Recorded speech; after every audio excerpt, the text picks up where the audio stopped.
The day I told my wife I lost my job, she smirked and replied, "You lost me as well. I want divorce." I pressed for the reason and she said, "I married you for your money. No money, no love." So I accepted and she left to be with her lover. I'd always known Laura had a thing for the finer stuff. Designer bags, dinners that cost more than my car payment, but I never thought it'd come to this. That night, I sat her down on our leather couch, the one she'd insisted we buy because it screamed success, and I dropped the bomb.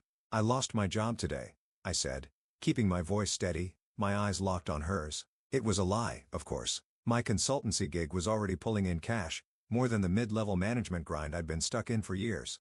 But she didn't know that. I needed to see what she'd do, who she really was when the chips were down. Her reaction hit me like a slap. She didn't cry or ask how we'd manage. She smirked.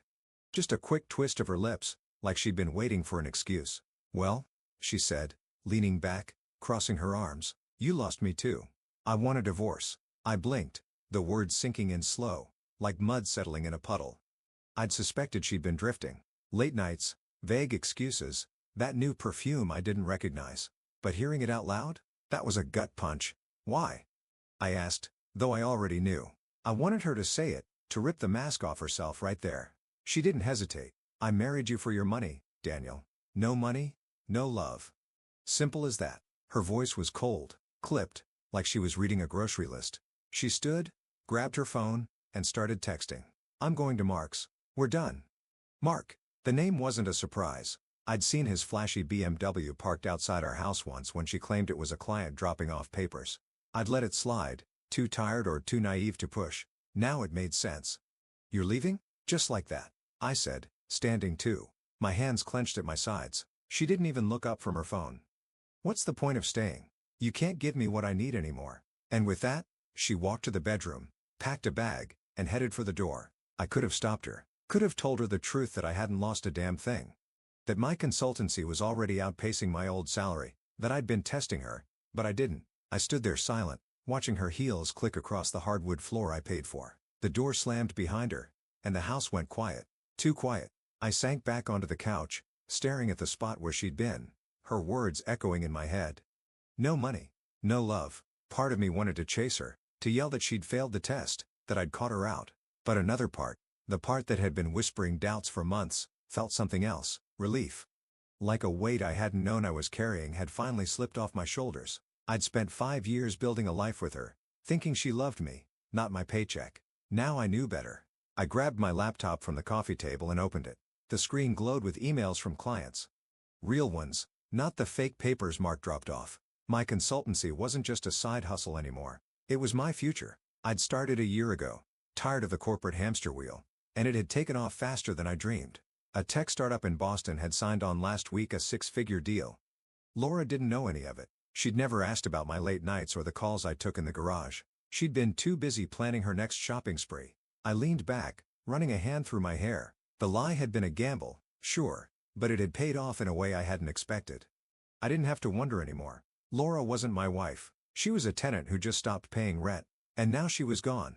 Off to Mark's, probably thinking she'd traded up. Let her. I didn't meet her tears or her excuses. I needed the truth, and I'd gotten it. Still, as I sat there, the silence pressed in. The house felt too big, too empty. I'd built it for us. For her. And now it was just me. I thought about calling my brother, Jake, to tell him what had happened. But I didn't. Not yet. This was mine to carry for now. I closed the laptop, stood, and walked to the kitchen. I poured a glass of whiskey, the good stuff Laura hated because it wasn't classy enough, and raised it to the empty room. "To freedom," I muttered and took a sip. The burn felt good, sharp, like a reset. I didn't know what came next. Divorce papers, probably, and whatever mess Laura would drag me into with Mark. But I knew one thing. I wasn't broken. Not even close. She walked out thinking she'd left me with nothing, but she was wrong. I had my business, my pride, and a hell of a lot more fight than she'd ever given me credit for. Let her run to Mark. Let her think she'd won. I'd show her what winning really looked like, and that was the moment I decided.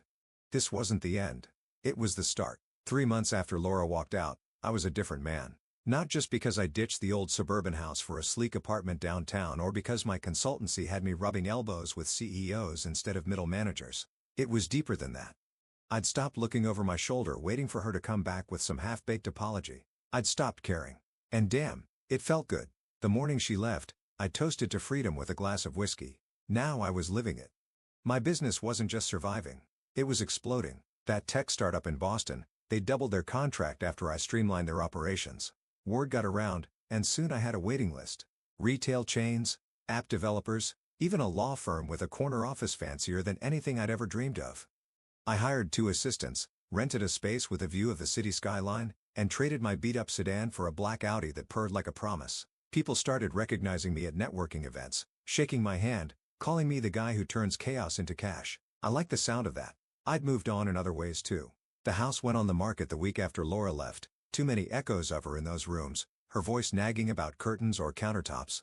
I didn't need it anymore. My new place was all glass and steel. Minimalist. Mine. I'd started hitting the gym again, something I'd let slide during the marriage, and the guy staring back in the mirror looked sharper, stronger. I even went on a few dates, nothing serious, just coffee or drinks with women I met through work. They were nice, smart, but I kept my guard up. Laura had taught me that lesson the hard way. Still, she wasn't gone completely, not yet. Divorce papers were in the works. My lawyer, a pit bull named Karen, was handling it, but Laura hadn't signed. She texted once a week after she bolted something vague about needing space to think. I didn't reply. Let her think whatever she wanted with Mark. I had better things to do. That afternoon, I was leaving a meeting with a new client, a boutique hotel chain, when I saw it. My Audi parked outside a cafe I'd stopped at for a quick espresso. Nothing unusual, except for who was standing next to it. Laura. She was across the street, frozen mid-step, staring at the car like it was a ghost. I ducked into the cafe doorway before she spotted me, watching her through the glass. She looked different, hair messier, no designer bag slung over her shoulder. She squinted at the license plate, then pulled out her phone, typing fast. I smirked. She'd figured it out. I'd kept my success quiet at first, not wanting her to come sniffing around. But secrets don't stay secret in a city this size. Friends we'd shared, hers mostly, had started asking questions. "Heard you're killing it, Dan," once said at a bar a month back. "What's the story?" I'd shrugged, played it cool, but the rumors spread. Laura must have heard them too. And now here she was, piecing it together. The Audi was proof. She'd always hated my old car, called it embarrassing. This one, she'd have drooled over it. I slipped out the cafe side exit and drove off before she could catch me. No point in a confrontation, not yet. But it got me thinking, what was her life like now? Mark, with his BMW and his big talk, had swept her off her feet, but I'd done some digging. A quick call to a mutual friend, Pete, had filled in the blanks. Mark's entrepreneur gig was a house of cards, over-leveraged, late on payments, temper flaring when the cash ran dry. Pete said Laura had been at his place last week complaining about Mark's moods. I didn't feel sorry for her. She'd picked her prize. Back at my apartment that night, I poured a glass of whiskey, same bottle from the night she left, and sat by the window looking out at the city lights. I'd won, hadn't I? The test had worked. I'd flushed out her true colors, built something better without her. So why did I still feel that itch, that nag in my chest? Maybe because it wasn't over. She'd seen the car. She knew I wasn't the broke loser she'd left behind. And Laura didn't let go of anything she thought she could still claim. I took a sip, the burn steadying me. My phone buzzed, an email from Karen. "Laura's stalling on the papers," it read. "Says she wants to talk." I set the phone down hard. Talk? After no money? No love? She had some nerve. I pictured her with Mark, counting his dwindling stack of bills, then hearing about my new life, my car, my clients, my freedom. She'd be stewing now, regretting it. Good. Let her stew. I stood, pacing the room. The test had been my idea, sure, but I hadn't planned what came next. If she came back begging, what would I say? I told myself I was done, that she'd never get another shot. But part of me, the part that still remembered her laugh, her touch, wondered if I'd listen. I shook it off. That was the old Daniel talking, the one who'd let her walk all over him. The new Daniel? He didn't bend. I raised my glass again, this time to the man I'd become. To winning, I said aloud. But as I drank, I couldn't shake the feeling that Laura wasn't done playing either. And whatever move she made next, I'd be ready. I should have known Laura wouldn't let it go that easy. 3 months of silence after she'd stormed out. And now here she was standing at my apartment door on a rainy afternoon, looking like a drowned cat who'd just remembered where the food was. I'd been in the middle of a call with a client, a chain of gyms wanting my help, when the buzzer went off. I ignored it at first, figuring it was a delivery guy with the wrong address. Then it buzzed again, insistent, and I checked the camera. Her face stared back, puffy-eyed, mascara streaked. My stomach twisted, but not with pity. More like dread. I ended the call and let her in. Not because I wanted to, but because I needed to hear what she'd say. She stepped inside, dripping water on my hardwood floor, and I didn't offer her a towel. She glanced around, taking in the sleek furniture, the view of the city through the glass walls, and her jaw tightened. "Nice place," she said, her voice thin, like she was trying to sound casual. I leaned against the counter, arms crossed. "What do you want, Laura?" She didn't answer right away. She set her bag down, some cheap knockoff instead of the Gucci she used to flaunt, and ran a hand through her wet hair. "I made a mistake," she said finally, her eyes meeting mine. "I shouldn't have left. I want to come back." I almost laughed. Almost. Instead, I stayed quiet, letting her squirm. She took a step closer. "I heard about your business. Everyone's talking about you, Daniel. I didn't know. How could I? You didn't tell me." There it was. The blame. I'd seen it coming the second she walked in. "So this is my fault?" I said, keeping my tone flat. "You leaving because I lost my job, that's on me?" She flinched, but only for a second. Then the tears started right on cue. "You tricked me," she said, her voice breaking. "You lied about the job. If I'd known about the consultancy, I wouldn't have gone. I thought you were broke, Daniel. You made me think that." I clenched my fists, fighting the urge to shout. "I didn't make you do anything," I said. "You walked out. You said it yourself. No money. No love. That was all you." She shook her head, stepping closer, reaching for my arm. I pulled back. "I was upset," she said, confused. "Mark was there. And I messed up. But I love you. I always did. Let me fix this." Her words hit me like a cheap shot. Love? She didn't even know the meaning. I thought about the nights I'd spent wondering if she'd ever cared. The mornings I'd woken up to her texting someone else, Mark, probably, while I made her coffee. I'd been blind then, but not anymore. "You don't love me," I said, stepping away. "You love what I can give you. And when you thought that was gone, you ran to the next guy with a fat wallet.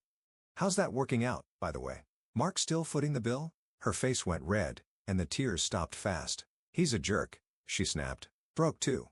I left him last week, but that's not why I'm here. I mean it, Daniel. We can start over. You don't have to be alone." Alone. The words stung more than I'd expected, but not enough to sway me. I looked at her, really looked, and saw the desperation, the calculation behind her eyes. She wasn't here for me. She was here for the Audi, the clients, the life she'd thrown away. "No," I said, my voice hard. "We're done.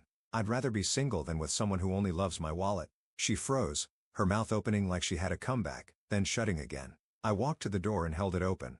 "Sign the papers, Laura. Karen's waiting." For a second, I thought she'd beg more, but she didn't. She grabbed her bag, shot me a glare that could have cut glass, and stormed out. The door clicked shut, and I let out a breath I hadn't known I was holding. I stood there, staring at the spot where she'd been. My chest ached not for her, but for the years I'd wasted believing her lies. The test had been my idea, yeah, but I hadn't expected this. Her coming back, blaming me, acting like I owed her a second chance. I grabbed my phone and texted Karen. She was here. Pushed the divorce through fast. Then I sank onto the couch, replaying her words. "You tricked me."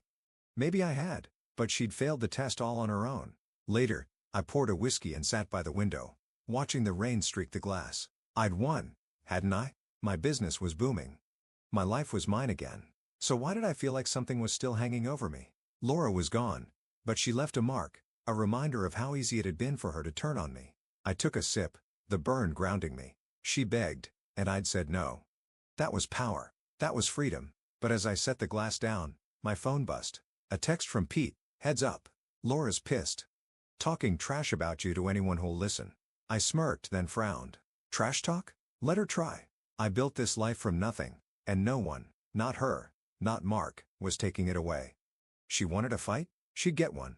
I told Laura to sign the papers and get out, but I should have known she wouldn't go quietly. A week after she'd stormed out of my apartment, the first it came, I was in my office prepping a pitch for a new client, a chain of coffee shops, when my assistant, Jen, poked her head in. "You see this yet?" she said, holding up her phone. It was a post on X, some local gossip account with a few thousand followers. "Daniel Carter's consultancy? Total scam. Overcharges and underdelivers.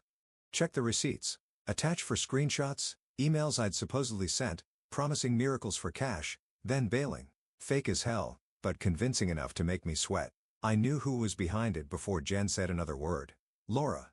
She'd threatened to talk trash, and now she'd gone nuclear. I grabbed my phone and called Karen. She's trying to tank me, I said, forwarding the post.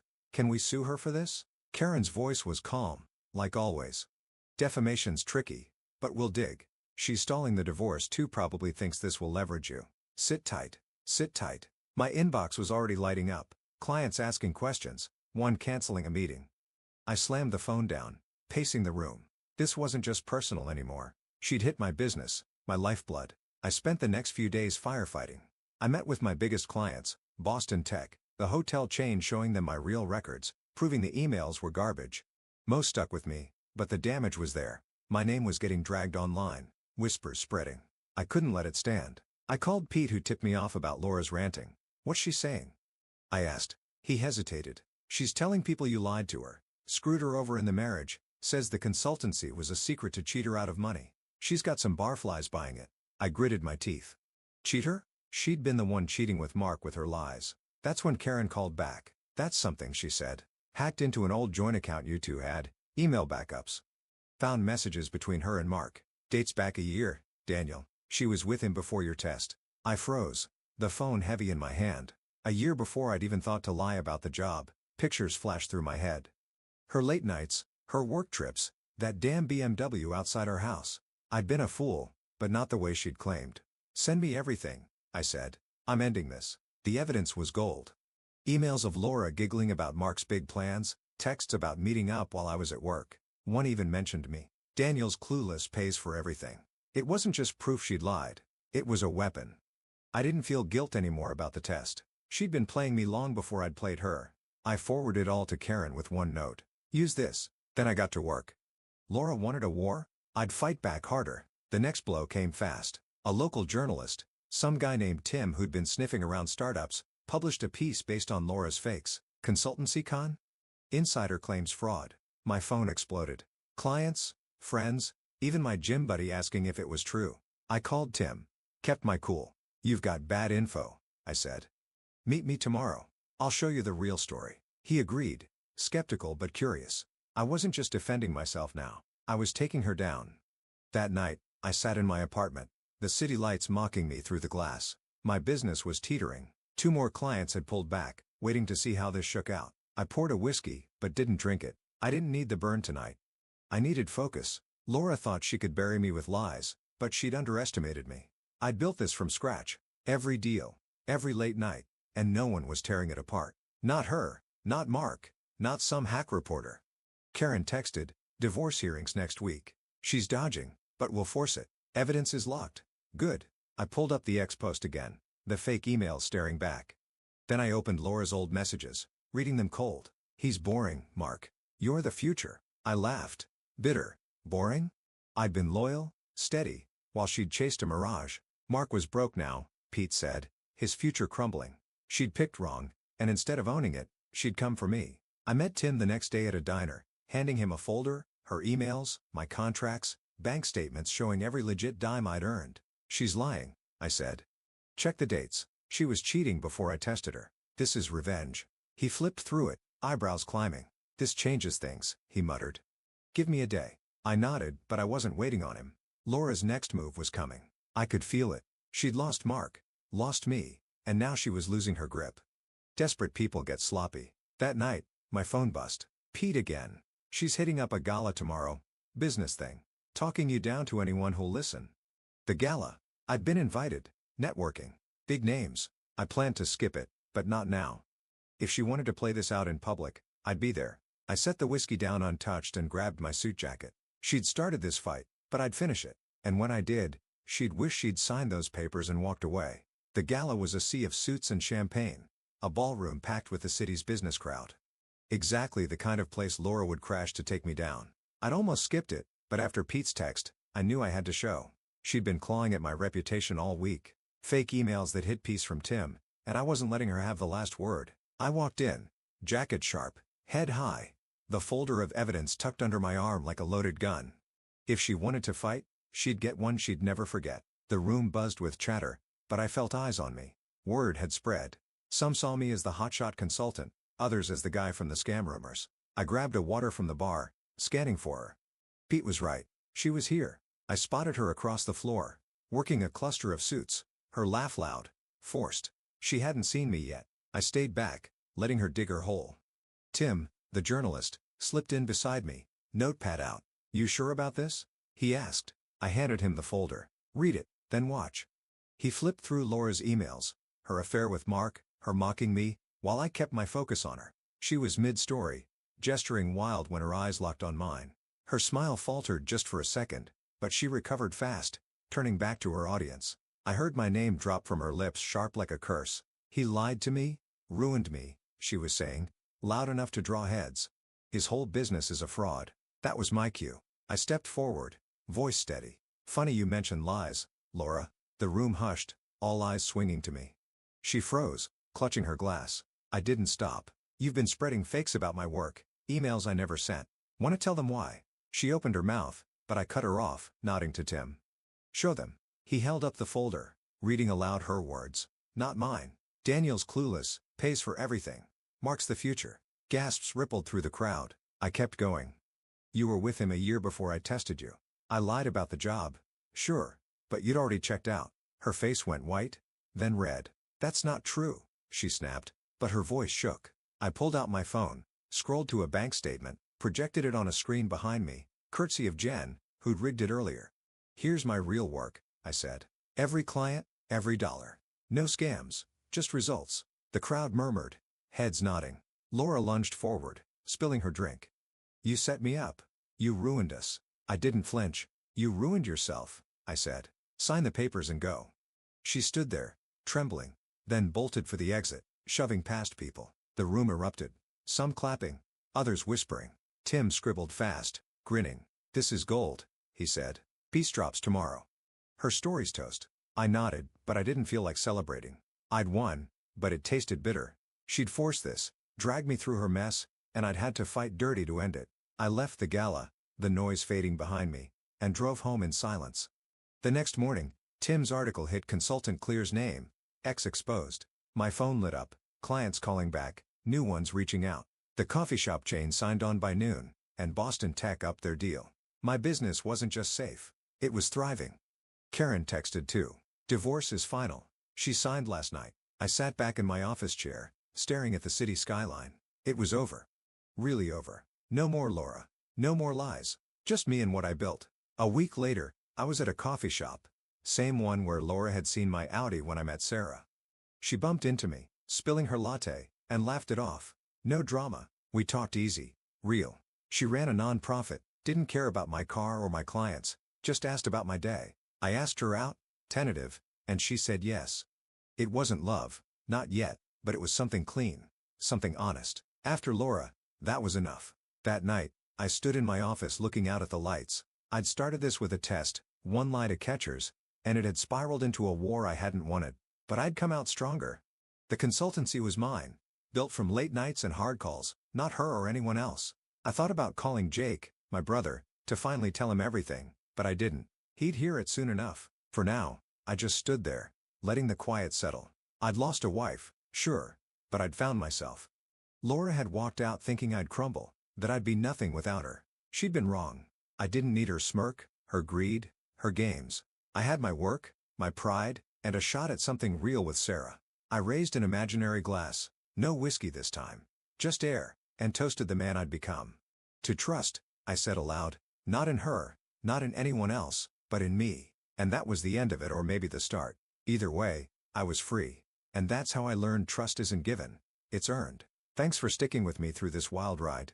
What do you think? Did Laura get what she deserved, or should I have played it differently? Drop your thoughts in the comments. I'm reading every one. If you like this story, smash that like button, hit subscribe, and ring the bell so you don't miss what's next.